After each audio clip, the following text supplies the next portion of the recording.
Jackson here. Today's song is 1949's I'm So Lonesome I Could Cry, written by Hank Williams and re-recorded many, many times by several wonderful artists, most notably my favorite version by an amazing singer by the name of B.J.Thomas. The song is said to be about the troubled relationship between Hank and his wife at the time, Audrey, and it features some gorgeous lyrics. The opening lyric, "Hear the lonesome whippoorwill, he sounds too blue to fly." An amazing line. Here's 1949's I'm So Lonesome I Could Cry. All right, this is one of those beautiful songs that it has 6 chords. It's not a 3-chord song. There are 6 chords in it, but there's no tricks in the song. The song moves along steadily with the same pattern throughout. It's the solemnity, if you like that word, and the lyrics, and the chord changes that make this song so particularly nice to play.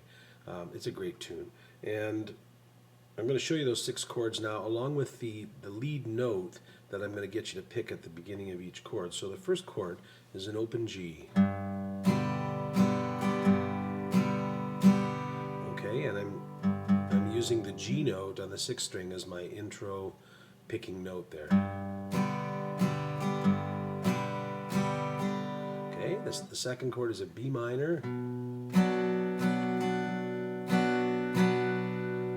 And you're going to use the B note on the A string, the 2nd fret of the A string, as your intro note there. And then an E minor. And you're going to use the open 6th string E for your lead note. And then a D chord. You're going to use the open 4th string as your lead note for that. A D minor, which you're also going to use the open D string as your lead note, and a C chord, an open C chord. And you're going to use the C note, the 3rd fret of the A string, as your lead picking note for that one. So again, just to review those chords you're going to need: open G, B minor bar, E minor, D, a D minor, and an open C chord. You know, we're doing the B.J. Thomas arrangement here, more or less. A nice, easy chord arrangement, but more intricate than the Hank Williams original version, which was in the key of E and was 3 chords. So we've made this song, we've put some extra minors in here, at least BJ did when he recorded it. And I think when you put the extra minor chords in, it really adds to the tone and the feel of the song. So here we go, we'll talk next about strumming pattern. Okay, well, I've already hinted quite a bit at the strumming pattern in showing you the chords there. It's pretty straightforward. It's a pick down on the note, the lead note, and then twice down, and 1 quick up.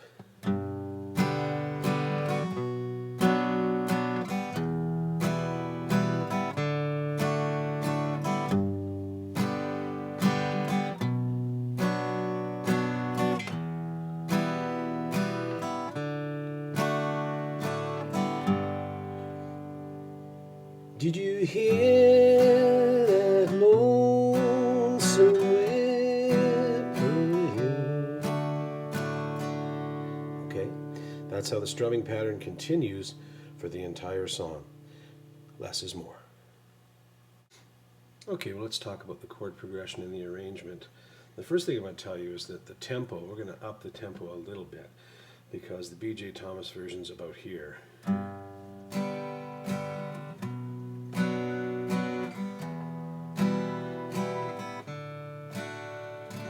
Which will have everybody you're performing this song for dozing off after the first few bars. So we're just going to take it to about here.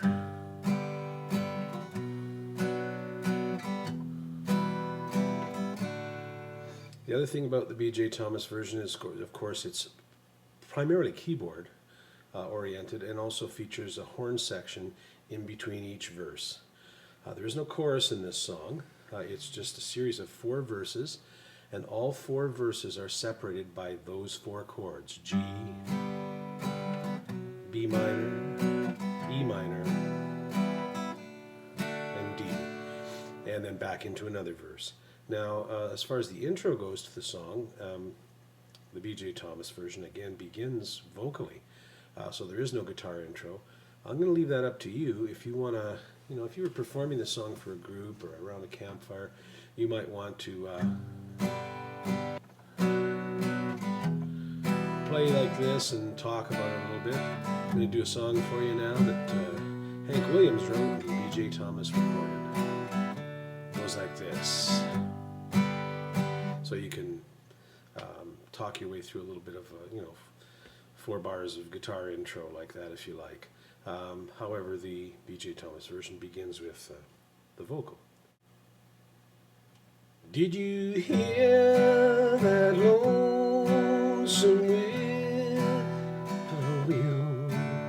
It sounds too blue to fly.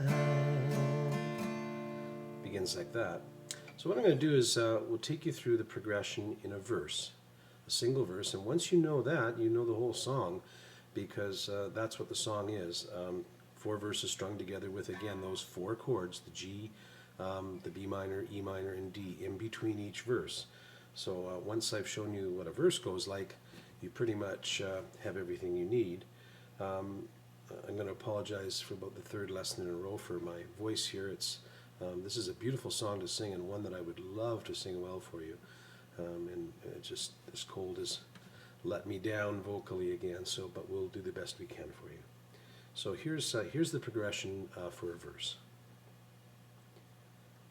Did you hear that lonesome whippoorwill? He sounds too blue to fly. The midnight train is winding low, and I'm so lonesome I could cry. There's those 4 chords again that separate each verse. Okay, so that's the progression for a verse. The other thing you need to know is perhaps the ending, which B.J.Thomas does some nice playing around vocally there. I could cry, which I can't do today, but I'll do what I can when we do the playthrough to show you at least what he does so beautifully in that song at the end, just to finish it off. And the song, of course, finishes on I could cry. We're just going to end up on the G chord. 1, 2, 3, 1, 2. Did you hear that lonesome whippoorwill? He sounds too blue to fly. The midnight train is winding low, and I'm so lonesome I could cry.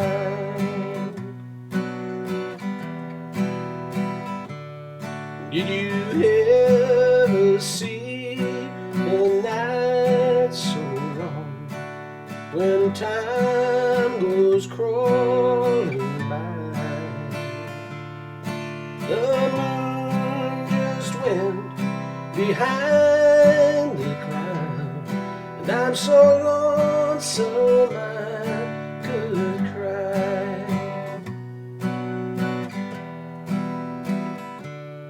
Did you ever see a robin weep when leaves begin to die? That means he's lost the will to live, and I'm so lonesome I could cry.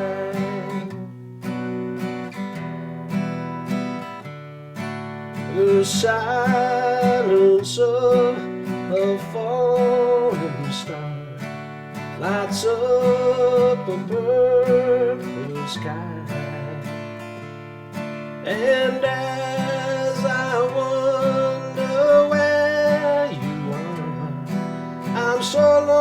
lonesome I could cry. I could cry, I could cry, I could cry, I could cry, I could cry, I could cry.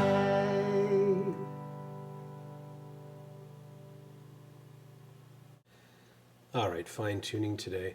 Well, because it's called Song Mentor and not Guitar Mentor, I'm going to mention the vocals as possibly something to tune in on and focus on for this song.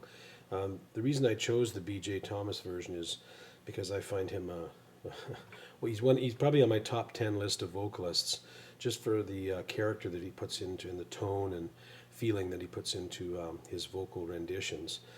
Certainly I would find him a much superior vocalist to Hank Williams. God bless Hank, but BJ, you're the man in this case. So have some fun with the vocals, put your own feel to it, but definitely put some feel to it. And the other thing, of course, is the lead note strumming.